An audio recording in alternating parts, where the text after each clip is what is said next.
En este podcast de información hablaremos del novelista y escritor colombiano Gabriel García Márquez, el cual nos contará desde su experiencia y profesión cómo vivió sus años como escritor y a su vez cuál o cuáles fueron los impulsos que lo motivaron.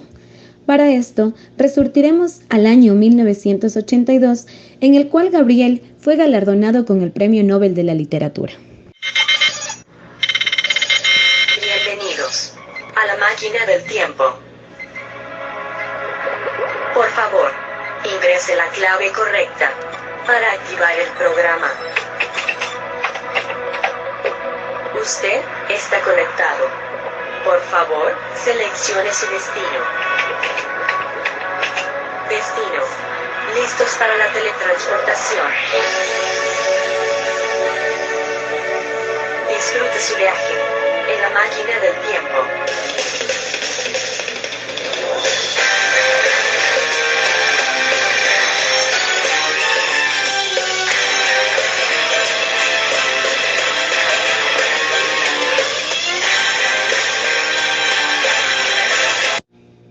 Bienvenidos y bienvenidas a un episodio más de Más allá de la literatura.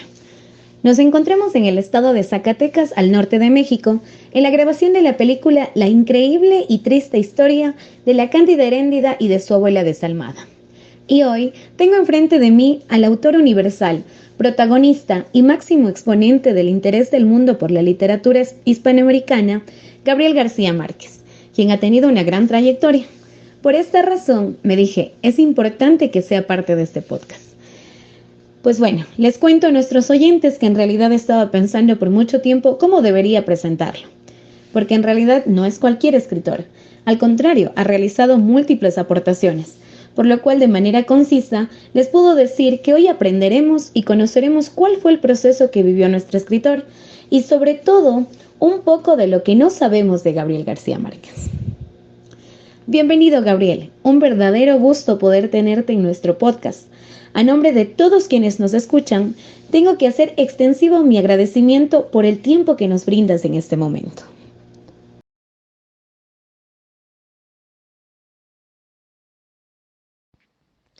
Hola, ¿qué tal?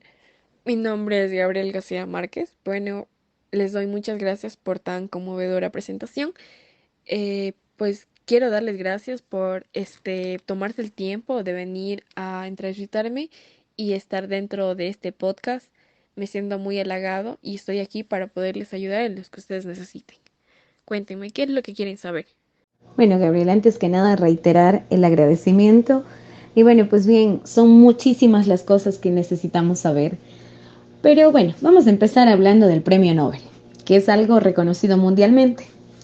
¿Cómo se ve el mundo a los 54 años y con un Premio Nobel en el bolsillo? ¿Qué te diré? Un poco abrumador. Primero que por el premio Nobel pesa mucho y segundo porque a los 54 años uno tiene la esperanza de que eso no dure mucho. Pues yo creo que ambas cosas, pues el premio Nobel pesa como una responsabilidad y es para bien, pero pesa para mal por la enorme cantidad de fama suplementaria que trae y yo creo que eso no era para mí necesario. Bueno, en ese sentido puedo comprender, pues, algo que tú siempre mencionas es que la fama perturba un poco en el sentido de la realidad, ¿no? Pues sí, menos mal yo tengo un poco de entrenamiento porque al contrario de lo que ha sucedido con otros premios Nobel, es que eran desconocidos y de pronto una edad avanzada se encuentre con una responsabilidad en las manos. Yo tengo una cierta experiencia en el manejo de la fama. Por ejemplo, entre desayunar y que se enfríe el café mientras firmo autógrafos, eso ya tengo un poco de experiencia y estoy acostumbrado. Sin embargo, tengo que enfrentarme a lo nuevo que es el ensanchamiento del ámbito de acción, sobre todo en algunas cosas de manera política en América Latina, que se puede hacer siendo mejor acreedor al premio Nobel. Viéndolo desde ese punto, en realidad sí es un peso, como lo haces mención. Pero bueno, Gabriel, para llegar a ser galardonado con un premio Nobel, creo que es importante que hagas mención sobre quiénes te acompañaron en este proceso. ¿Me puedes hablar un poco de tu familia? Pues empezaré diciendo que hace mucho tiempo no los veo. Lo curioso en realidad es que yo he vivido muy poco con mi familia, Yo salía de casa a los 12 años a estudiar y desde entonces estoy en constante comunicación con ellos muy poco cerca. Hay una cierta unidad bastante sólida y no se ha logrado romper, pese a una familia muy numerosa, porque somos en realidad 16 hermanos, pero estoy siempre en contacto con ellos, ya que un rito de todos los domingos es que llamo a mi madre por teléfono.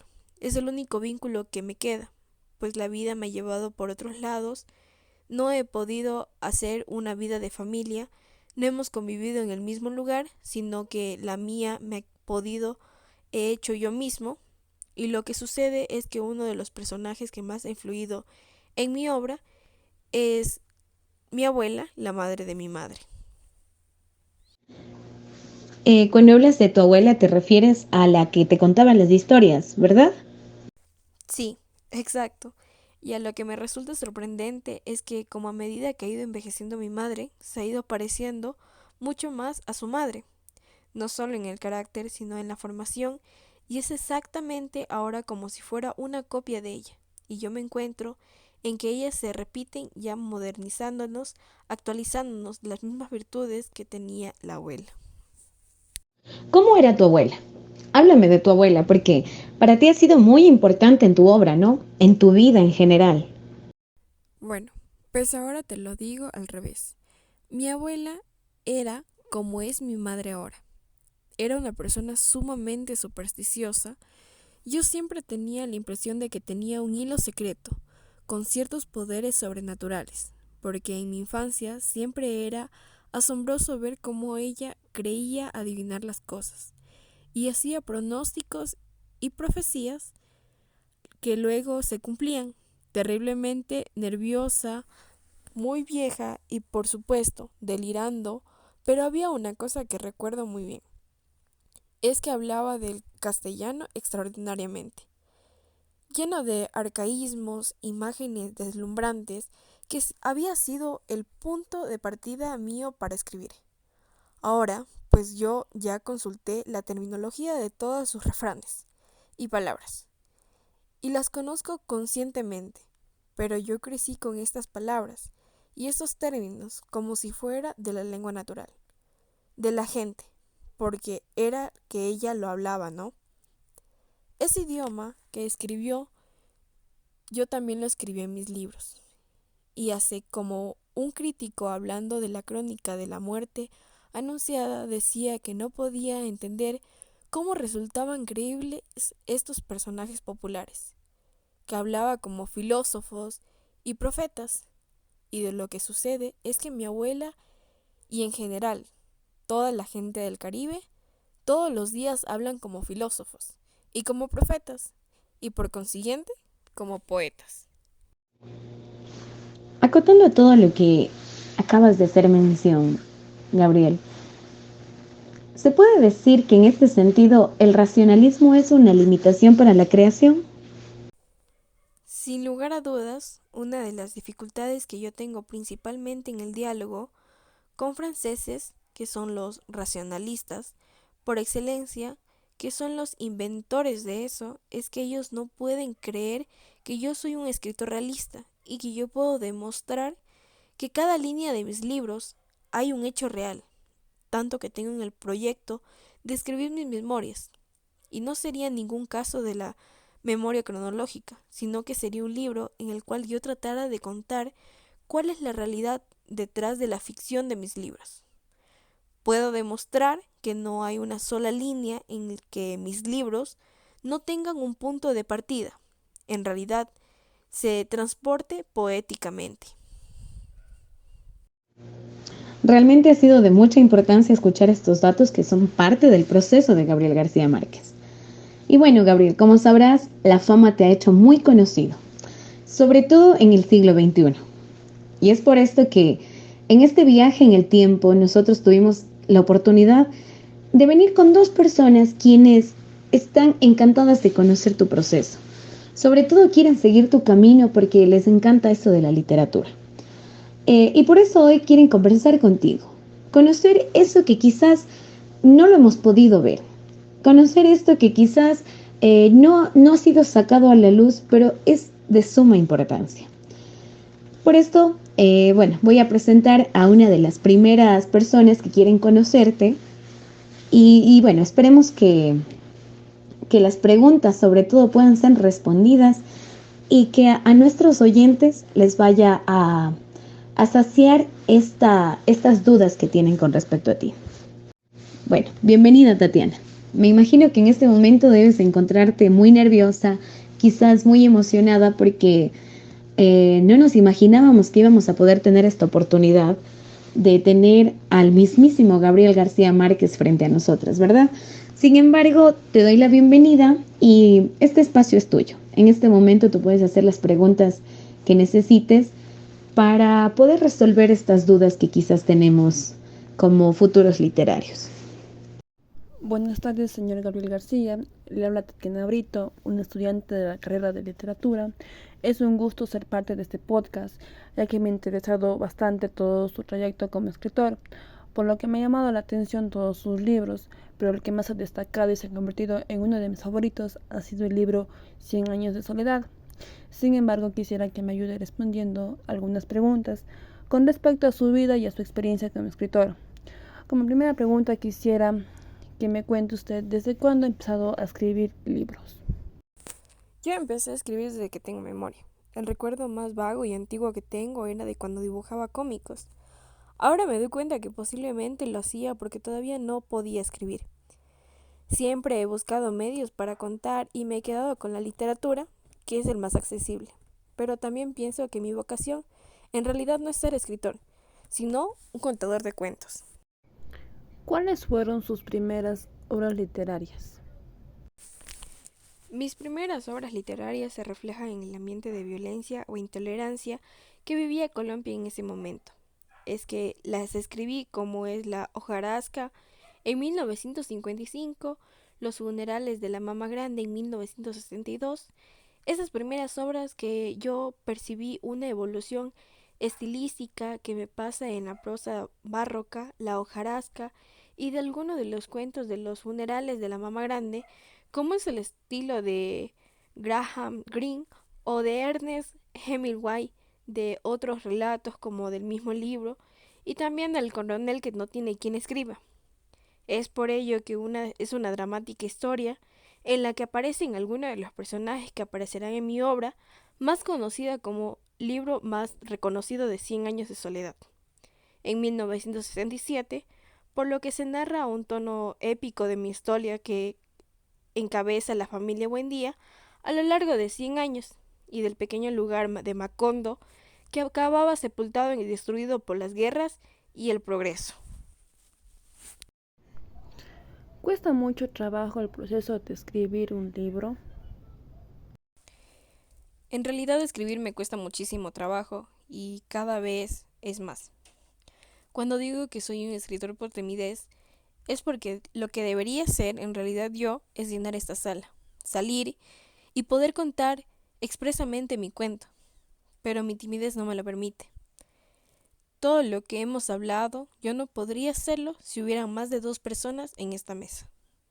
Tengo la impresión de que no controlaría la audiencia, entonces lo que quiero contar lo hago por medio de los escritos que hago, solito en mi cuarto, y con mucho trabajo. Es un trabajo angustioso, lo sé, pero sensacional en realidad. Vencer el problema de la escritura es tan emocionante y me alegra tanto que valía la pena todo el trabajo de lo que yo he dado. Podría relacionarlo como si fuera un parto. ¿De qué forma afectó su vida personal el éxito de 100 años de soledad? Porque recuerdo que en Barcelona dijiste, estoy cansado de ser García Márquez. En todo ese transcurso, mi vida ha cambiado mucho. No sé en dónde me preguntaron cuál era la diferencia entre el antes y el después de ese libro. Dije que después hay siempre como 400 personas más. Es decir, antes solo tenía mis amigos, ahora hay además una enorme cantidad de gente que me quiere ver, quiere hablar conmigo, tal como son los periodistas, universitarios, lectores. Cosa curiosa, muchísimos lectores no tienen interés en hacer preguntas, solo quieren hablar sobre el libro. Eso es muy halagador en realidad, pero se convierte en un problema en la vida de uno, por lo que me gustaría complacer a todos, pero como esto no puede ser posible, tengo que estar haciendo muchas cosas. Diciendo, por ejemplo, que me voy a cambiar de ciudad, cuando en realidad lo único que voy a hacer es cambiarme de hotel.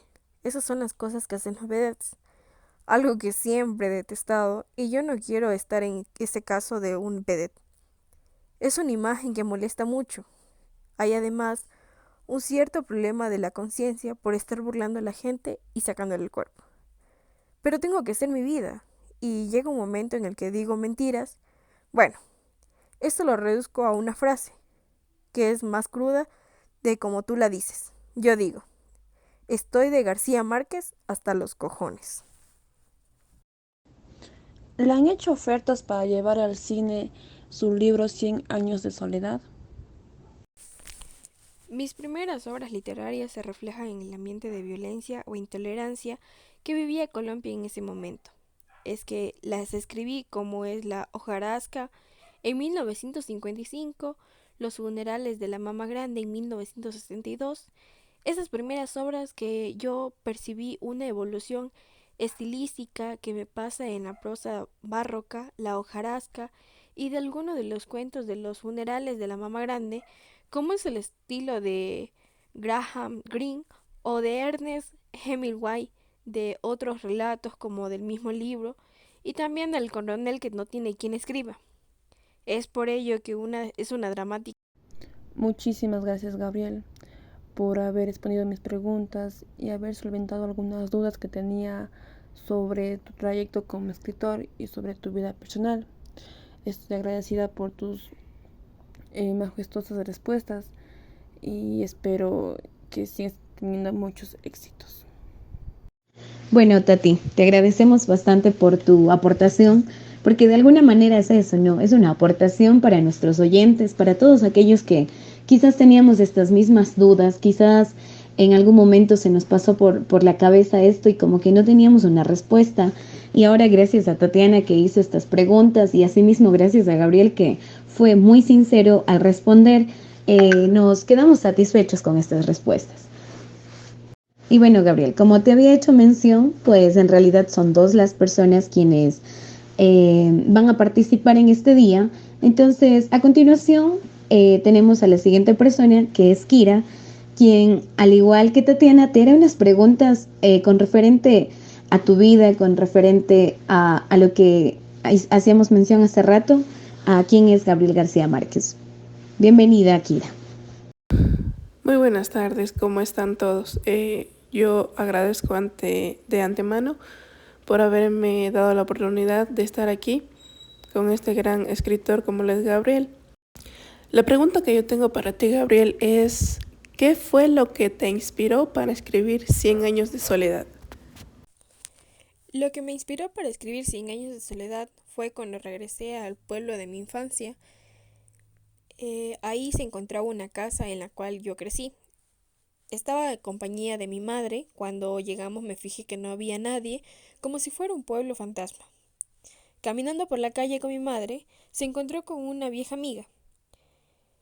En ese momento me inspiró para escribir Macondo. Ambos se abrazaron, lloraron durante una media hora. No sé si dijeron una sola palabra.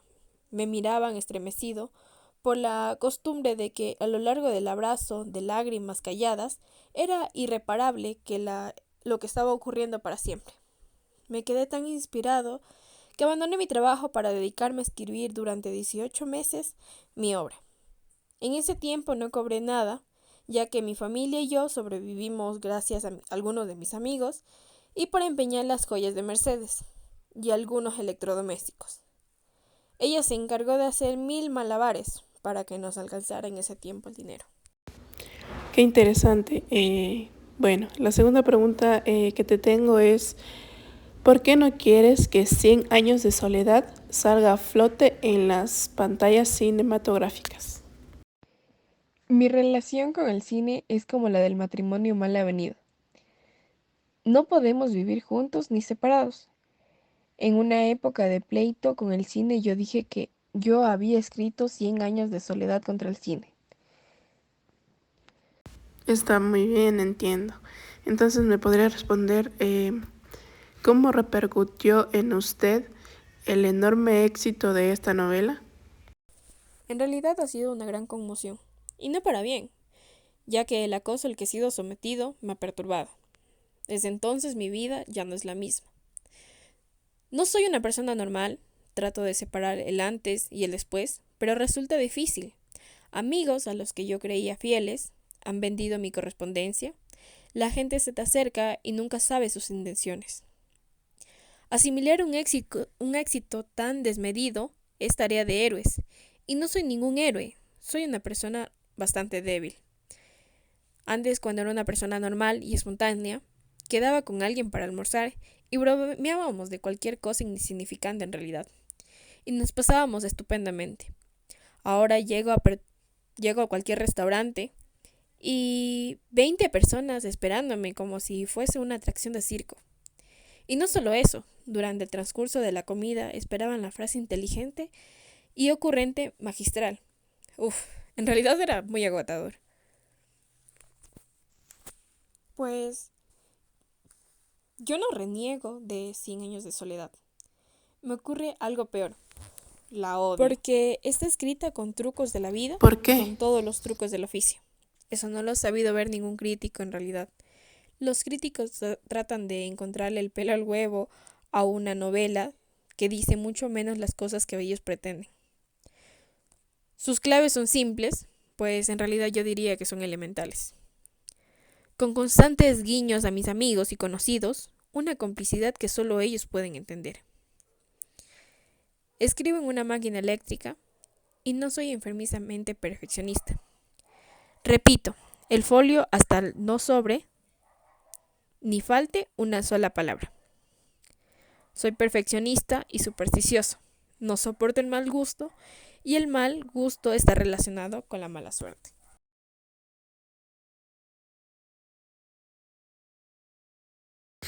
Bueno, según lo que te hemos escuchado, entonces te podría preguntar, ¿no Porque te está escrita interesa con trucos de la la vida opinión de los y con todos críticos? los trucos del oficio.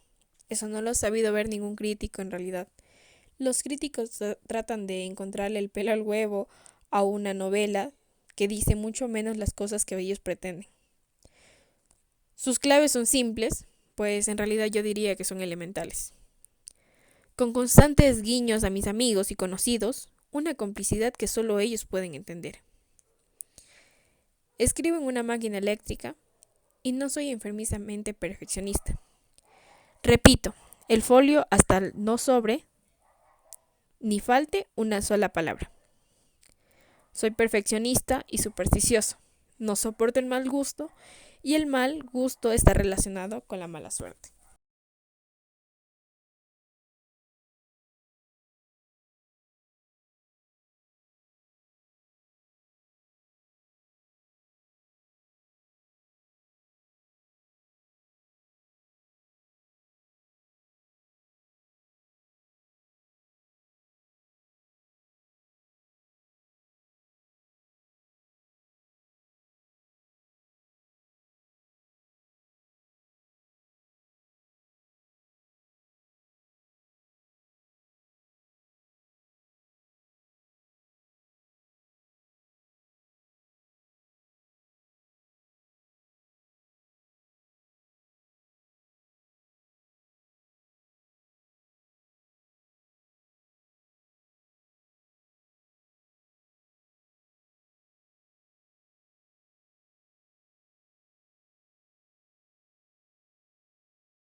Bueno, Gabriel, agradezco mucho que hayas solventado mis dudas y Bueno, pues te de agradecemos, todo Kira, corazón, al igual que Tatiana. éxitos Creo que infinitos.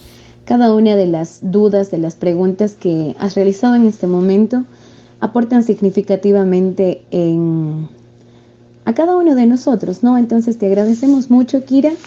Y bueno, pues para finalizar este podcast que realmente ha sido muy interesante, sobre todo de mucha información que quizás la conocíamos a medias, información que la desconocíamos totalmente o información que teníamos solamente por escuchar, ¿no? Entonces, hoy de alguna manera nos hemos alimentado, nos hemos enriquecido satisfactoriamente con esta persona, con este personaje que es Gabriel García Márquez. Sabemos que este viaje en el tiempo no fue en vano, fue un viaje bastante fructífero.